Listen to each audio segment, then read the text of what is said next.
Back to the Lipoedema podcast. We are your host, Shell. And Tiana, and today we are joined by Lipoedema warrior and repeat guest of ours, Brittany Klaassens. And I think I said that wrong. Isn't that hilarious? It's okay. It doesn't matter. Klaassens.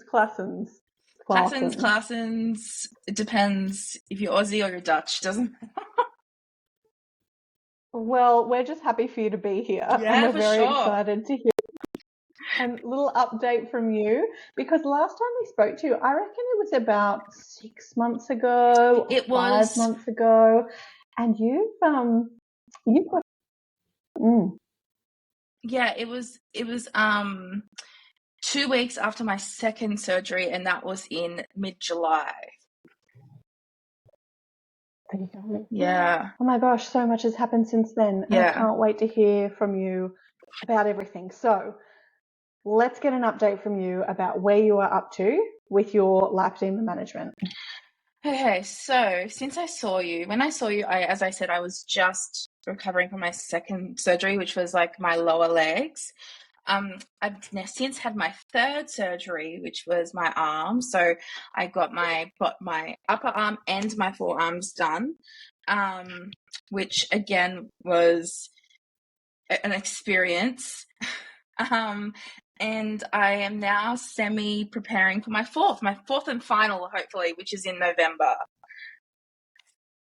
Oh, fab. Okay, Yeah. and so what's your fourth going to tackle?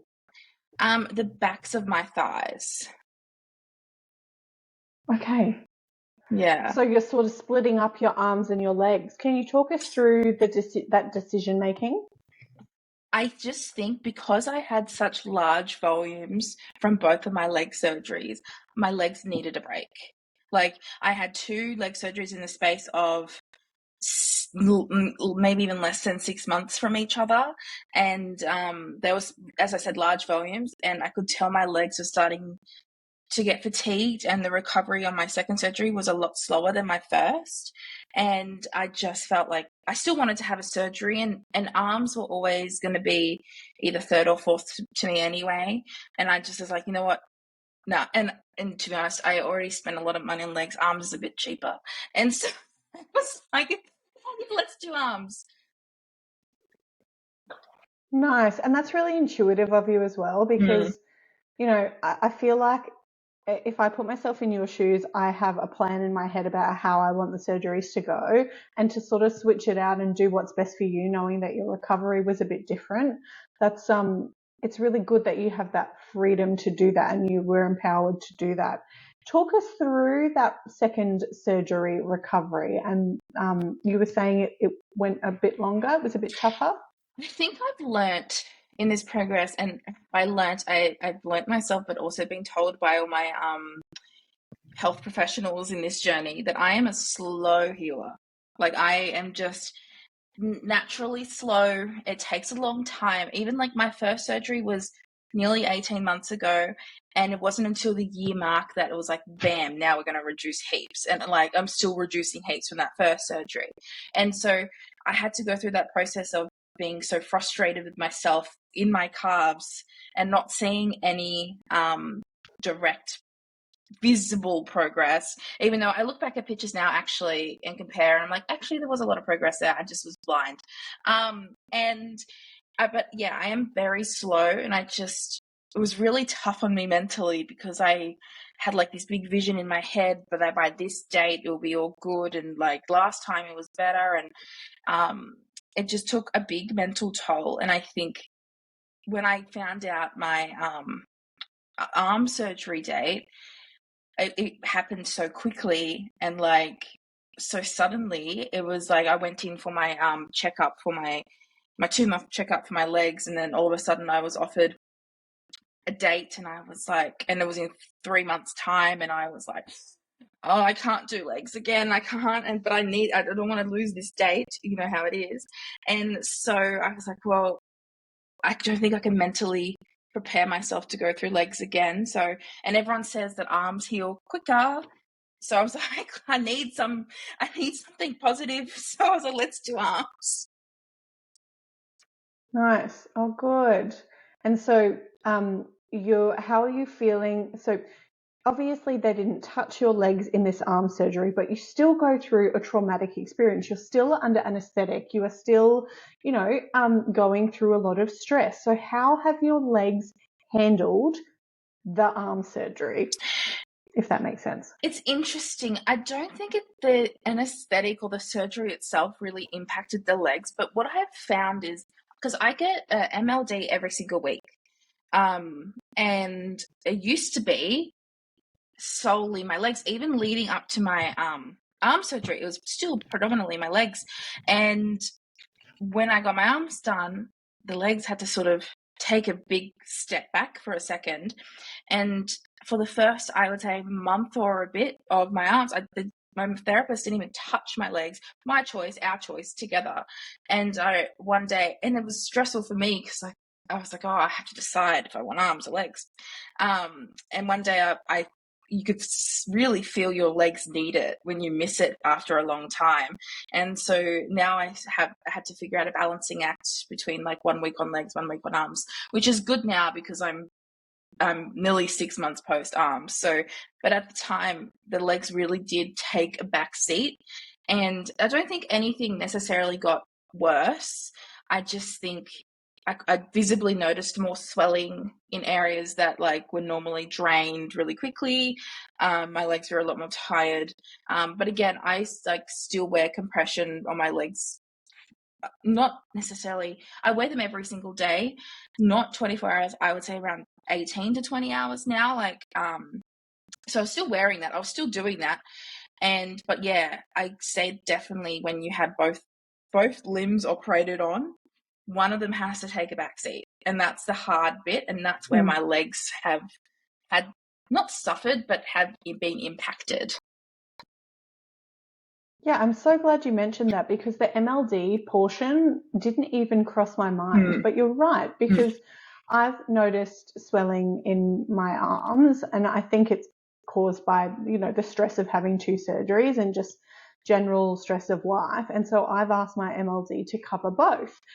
So I do my legs and my arms, and not getting all that attention on my legs post-surgery, I definitely feel a difference as well. So that makes so much sense, and probably something that our listeners would find really helpful to just prepare for. And perhaps if they have the means and if they have the time, to have an extended appointment with their MLD therapist so that they can cover both areas of the body if they're still recovering from their leg surgeries. But you're getting it every week, so like that's a real dedication to your recovery and your continued lipedema management. It is a lot financially. But no, I love my therapist so much. Actually, he really wants to come on. So if you want to contact him, Axel Hilwentkel, he's amazing. He's one of the best in Sydney. But he, he's great. Like, he really makes the appointments like worthwhile. Like, sometimes I feel rude because I'm on my phone doing some emails or work or whatever. And other times when he's doing my arms, I have to talk to him because my arms are gone. But no, it is a lot. It's a lot of commitment. I'm very fortunate that I have like the flexibility of work to be able to book in and have an appointment. I roughly do 90 minutes. Sometimes if I feel like it, I might do a 2-hour one. I'd never do just an hour. I feel like that's like by the time you spread that across, it's too little. But it is a big commitment for sure. Yeah. And there's nothing like, having that specialist hands-on therapy. So I still do legs up the wall, and before I was pregnant, I was still using the pump, and, you do feel like you're being drained somewhat.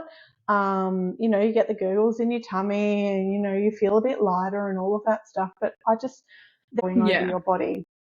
Yeah, I fully agree. And particularly like, now I'm doing less of like, I still wear, as I said, still my compression, still do MLDs, but I'm doing a bit of less of the other things just to try and get some not normalcy, but like I feel like you can be really dependent on things like we'll get into it, but I'm going overseas, so I've been trying to, like, I'm not planning on wearing my compression 24 hours a day overseas when it will be summer, and so I've been trying to like reduce my impact of wearing them, and it's been hard. Like, it's going from wearing them 24/7 to even wearing them like 12 hours, or going without them for 12. Oh, it's hard. And that, like, you get like really dependent on them, and that's something that I didn't realize I would become. It's like, so really trying to wean myself off a little bit has been challenging.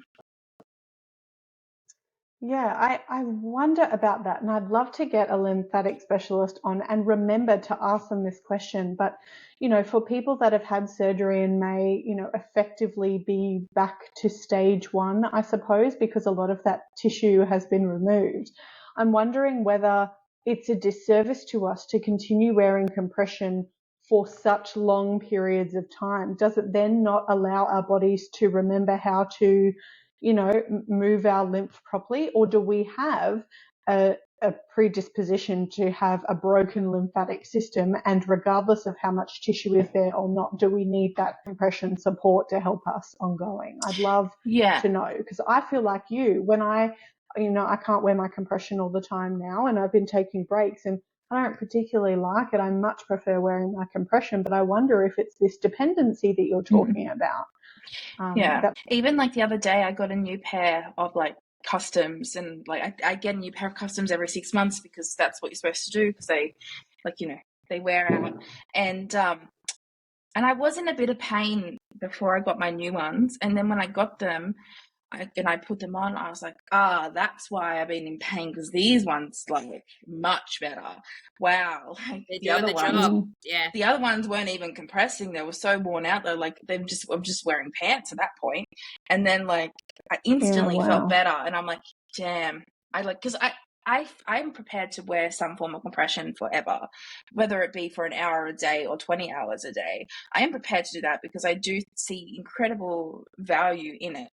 But I can't, once my surgeries are done, then I do wear my compression full time for a year after my last one. I can't wear them all the time. It's not going to be practical for me anymore. So I am trying to wean myself off. Yeah, that makes sense, especially with your upcoming, trips, which we will get. We'll get more information from you. I'm really excited to hear about that. But before we do, I'm so curious about your experience with your arm surgeries. It was November, so nearly 6 months in May. It will be the end of May. Everyone says, not everyone, most people I spoke to said arms are easier. Arms are easier, except because, like, you can walk around. The pain is a little bit less. Not for me. Like, my arms, I also had a very large amount removed. Because I had the upper and I had the fore, which normally, sometimes, like, the fore doesn't need it to be done. But I had to have both, and I had a large amount. And I felt it was probably the worst out of my 3 surgeries. And I think there's a number of reasons. I think mainly a lot of it is mental. I think with my other 2, yes, I took time off work, but I would sit in bed and do work. I actually couldn't. Like, I could not even type.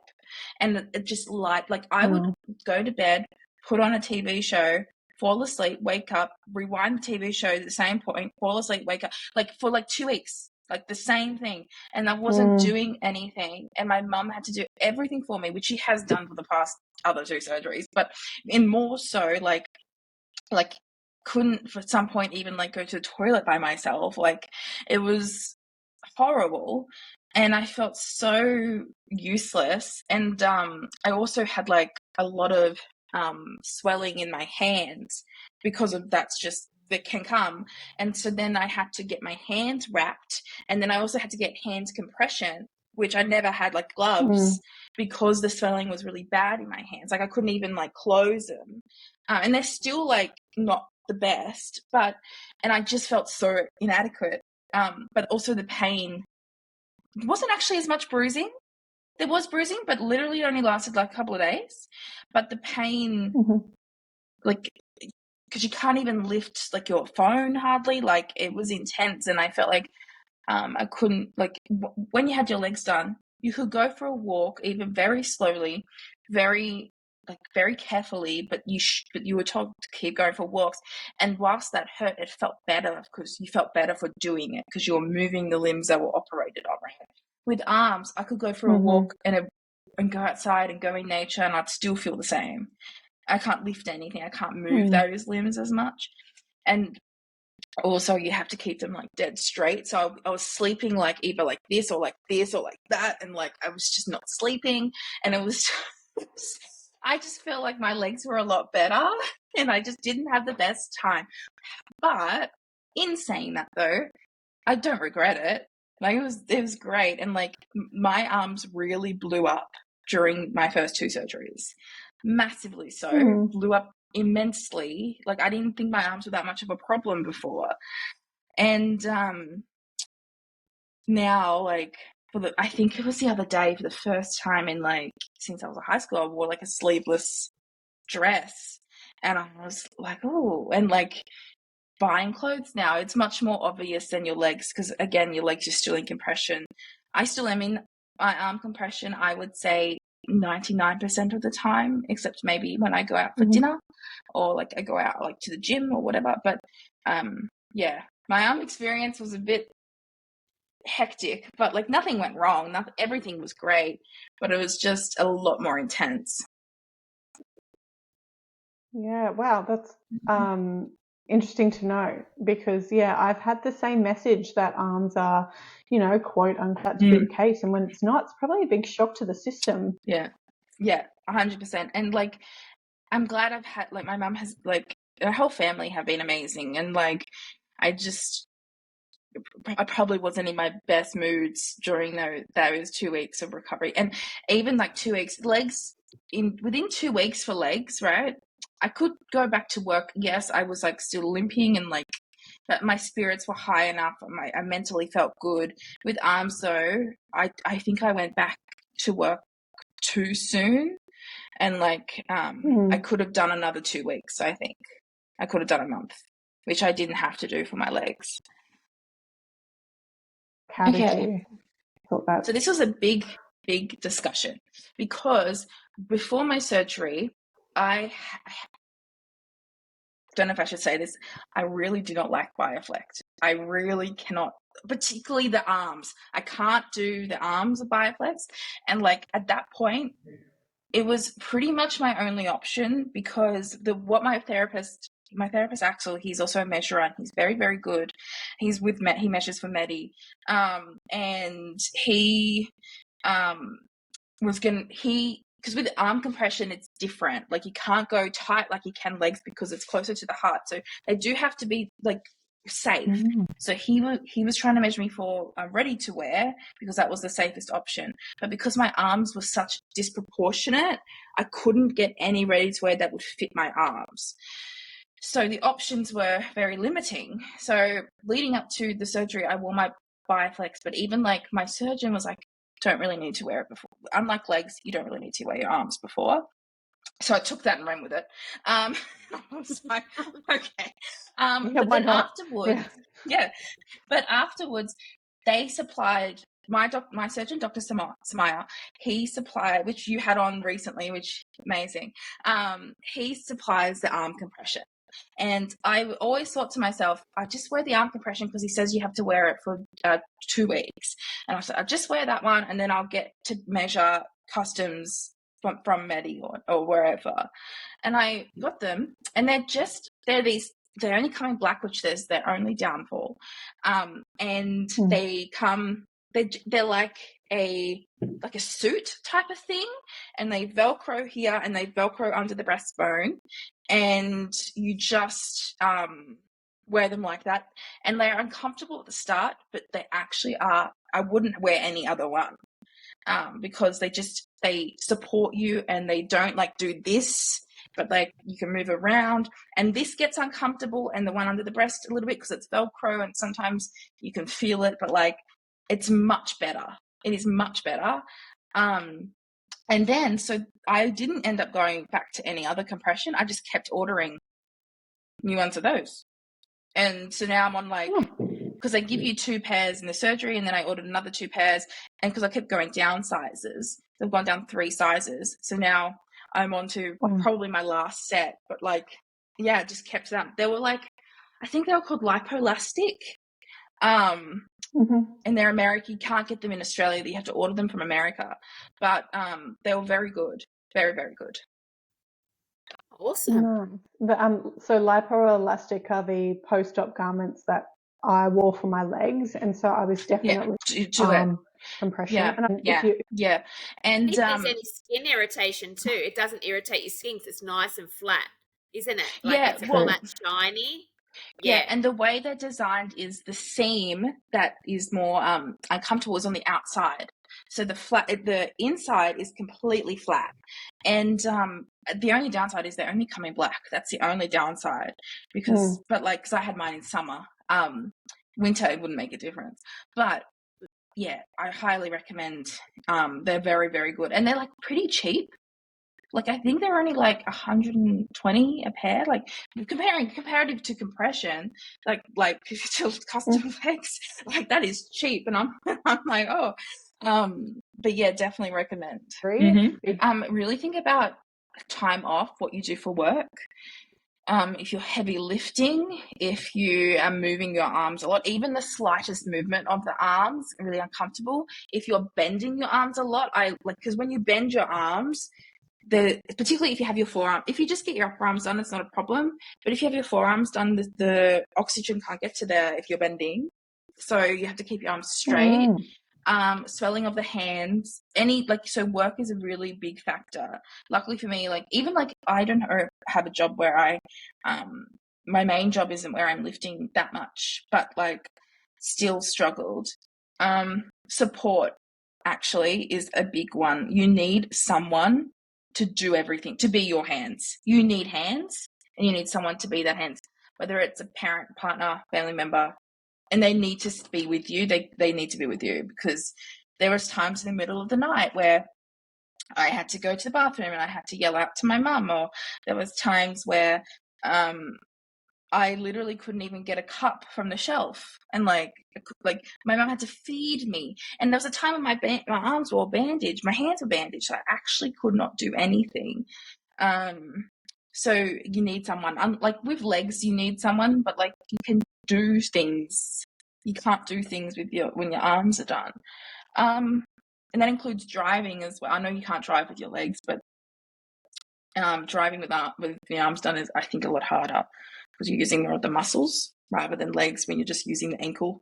And yeah, I also just think, just don't take what everyone says for, maybe for most people it's easier, and that's great. But what if you're the outlier like I was, and it was very difficult? Take that into consideration, how much you're willing to put on hold, which for me, I didn't really have much to put on hold, so it was fine. But yeah, that was my advice.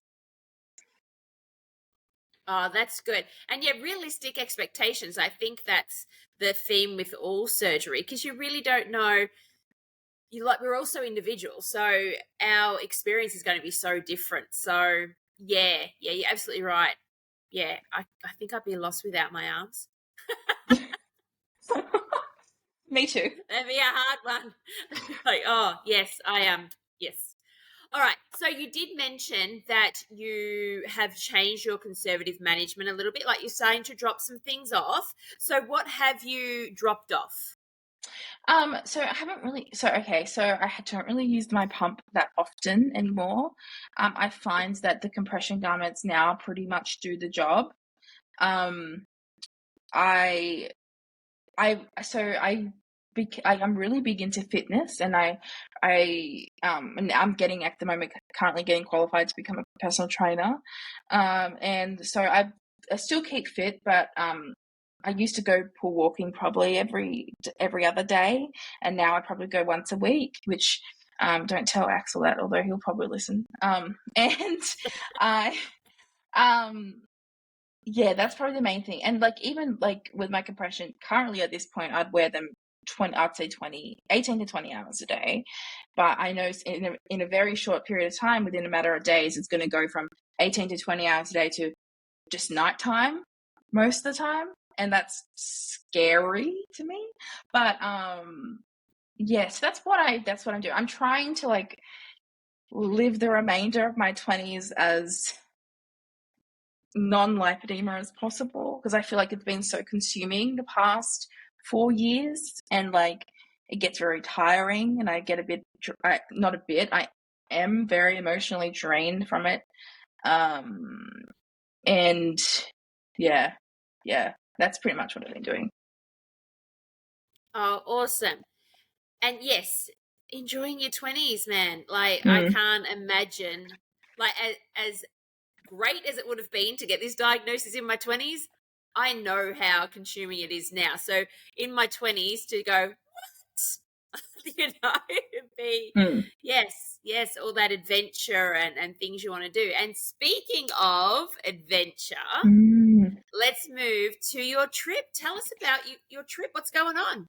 Okay, so August, I would say, I was in peak recovery of my carbs. I was in a very low mental state because I was not, as I said before, I was not getting as much progress as I wanted. And this opportunity presented itself for me to go traveling across Europe and the UK for 2 months. And originally I said, no. That's it was offered to me at a price that I really could not refuse, and at a time that worked quite well with me. But I still was like, my first ever instinct before I even thought about it was like, no. And then I spoke to my mum and I said, Mum, I've been off. Don't worry, Mum. I said no because I know we just paid for 3 surgeries. I just said no. Don't worry. But this offered, and Mum goes, are you stupid? Like, you're going. And I was like, me? So I'm going to Europe. So I said that, yeah? And I've been to Europe before when I was 21, 22, before the main lipedema symptoms kicked in. So I had a lot of stamina. I had a lot of active. Didn't get as painful legs, a little bit, but not as painful as they got. And it was winter. That was the key. It was winter. So me as a 22-year-old who was highly insecure, highly not confident at all, was very happy to go in winter because I could wear cute coats. Everyone looked the same. I could wear cute coats. I could, there was an excuse on how I looked. That's how I felt at the time. There was an excuse. And then this opportunity came up and I'm like, wait a minute. May, June, July is summer. What am I going to do? And that's why my first instinct was no, because I was like, I can't wear summer outfits in Europe. I can't do it. And then I thought about it and I was like, I've worked so hard to get where I am, not like purely mentally, I guess physically with like my surgeries and stuff, but mentally I've worked very hard. I've gone through a lot with my surgeries, a lot with my conservative. My lipedema has been my life for 3 years. I have not done anything else. Everything I was saving was for my surgeries. Everything I was doing was for my conservative measurements, everything. And I thought, you know what? I'm going to go. I'm going to do it. And Mum's like, yeah, you're going. Like you're going. Like, what are you talking about? And so that was in August. I now leave in 3 days. So it's been a big it's been a big lead up. I packed yesterday, which was an experience. And I'm packing a lot of dresses, a lot of short skirts, a lot of I'm so excited. And I think I am ready for the break. I'm very worried though, lipedema wise. I'm not gonna lie. Because of the heat, because of the amount of walking, like all of those things, that's what's worrying you? Heat. I'll come back at the start of July, so it's not going to be the hottest in Europe at that time, but still a lot of walking. And as I said, I'm mentally in my head. I'm mentally prepared to not wear my compression as much, purely for enjoying the trip, being like a normal person. Still definitely wearing them at night. I don't think I could ever not wear them at night. Wearing them on days where I'm like maybe on a bus or on a train or things like that. But also just like not going with an MLD for that long. Like actually, I land in London. I've booked an MLD in London the day I land. Like I've been like, and I've booked with Axel the day I get back. Like that was the first thing I did, was like, okay, I'm gonna need an MLD after the flight, like for sure. Imagine. Found a lady. She seems very great. And I'm gonna go see her. And I emailed her in like just December. And because like she only had a phone number, I had to find her email. And I emailed her and I was like, hi, I'm from Australia, I'm coming. And she's like, it's so early. Like, yeah, I know, I'm just getting prepared. But she knows a lot about lipedema and lymphedema, so she should be good. But yeah, that's what's making me very nervous, is the whole conservative measures. Keeping it up. What if my compression breaks? What if my backup compression breaks? I mean, I am in Europe. I could just pop over to Medi in Germany, but like, yeah, right. What if something happens? I have my final surgery in November, and like that's making me nervous that I'll go till July without wearing them as much, and like, yeah, just all the nervous things that have come with something new, I guess. But I guess it's heightened for us even more because we have a lot more mental space to, like, a lot less mental space to think about normal things, because all of that is consumed with the what ifs if things go wrong. But yeah, the thing is, like, and this is like, I travel, well, I'll say holiday. I won't say travel. I holiday a lot. Like, we're always going away, like taking the kids places. Like, we love adventuring. And I know I've only known about lipedema for like less than 18 months. But even before then, like that holiday mentality, like I just find your stress reduces, you step outside of the daily grind, and I always am so healthy when I'm on holidays. Like my body's like rejuvenated from stepping outside of the normal, and just that excitement and the adrenaline and like the curiosity of new places. So I guess that's going to combat, and we all know how much our stress and our mental health plays on our lipedema acting up.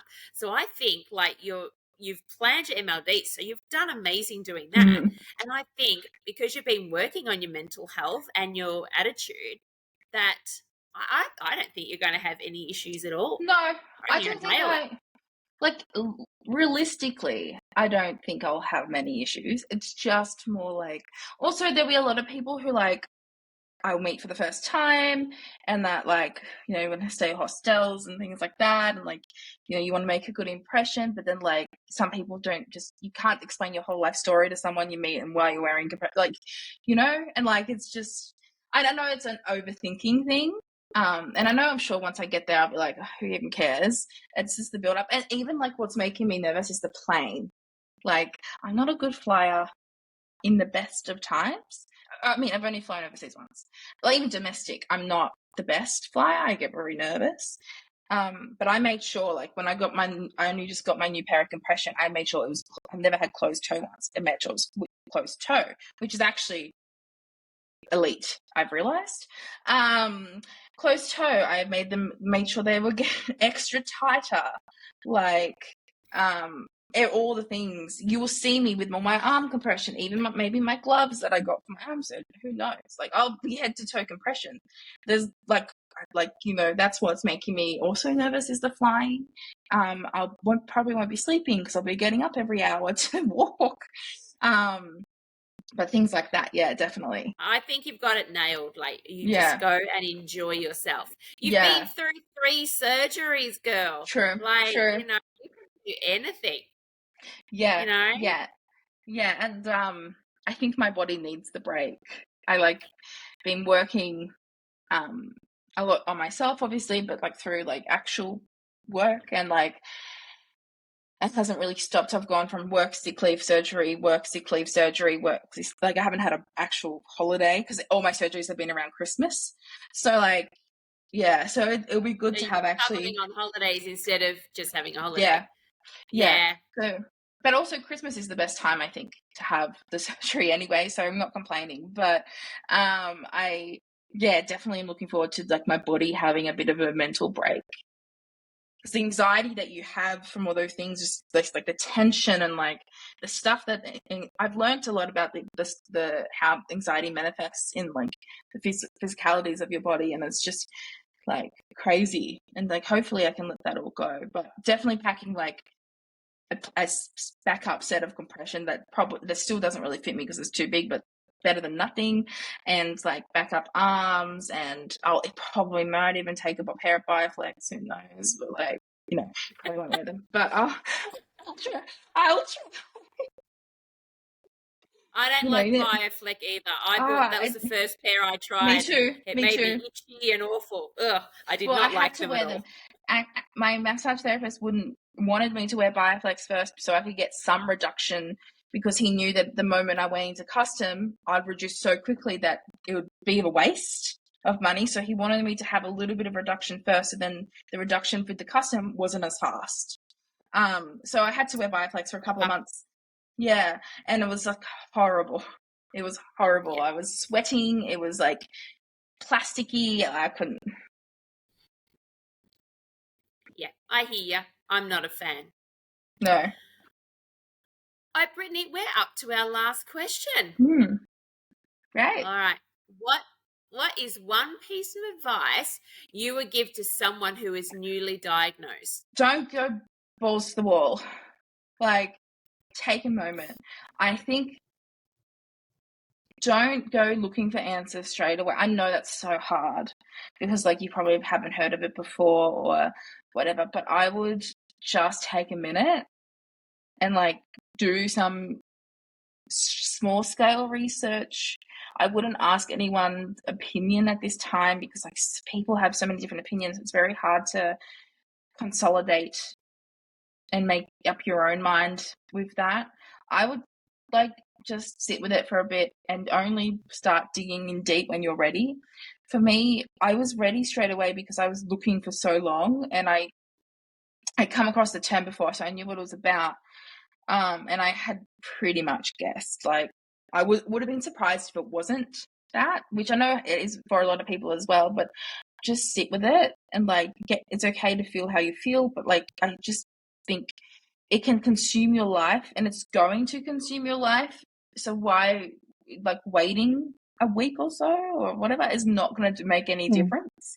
When I first got diagnosed, actually I think it was even before I saw Dr. Samaya, and I was at certain, I just Googled and I saw that MLD massage was good, so I Googled MLD and went to this really dodgy place that wasn't proper at all. Now that I know what proper is, it wasn't proper, just because I was I have to do something, and I was forking out so much money at this place, and it was not doing anything for me, and I was buying fad things that I saw online that said to help the lymphatic system, and they weren't doing anything, and spent too much money, and got very overwhelmed very quickly.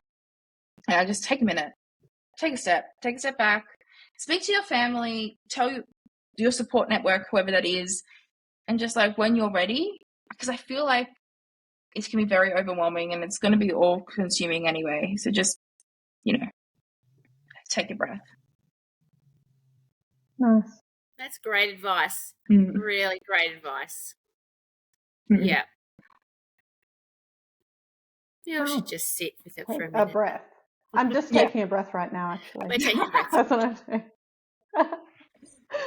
Oh, Brittany, I can't believe you are traveling overseas in a few short days. That just sounds like an incredible journey, and maybe we're going to have to get you back on to talk about your trip. I'd love to. Fantastic, because we would love to hear about it. I hope you have the most amazing time. Thank you. Thank you. Thank you for joining us tonight. You are welcome. Anytime, as I said, anytime I'd come back. Anytime. Just call me up and I'll be like, yep. We'll do that. All the best for your travels. Hey, yeah, thank bye. you. Bye.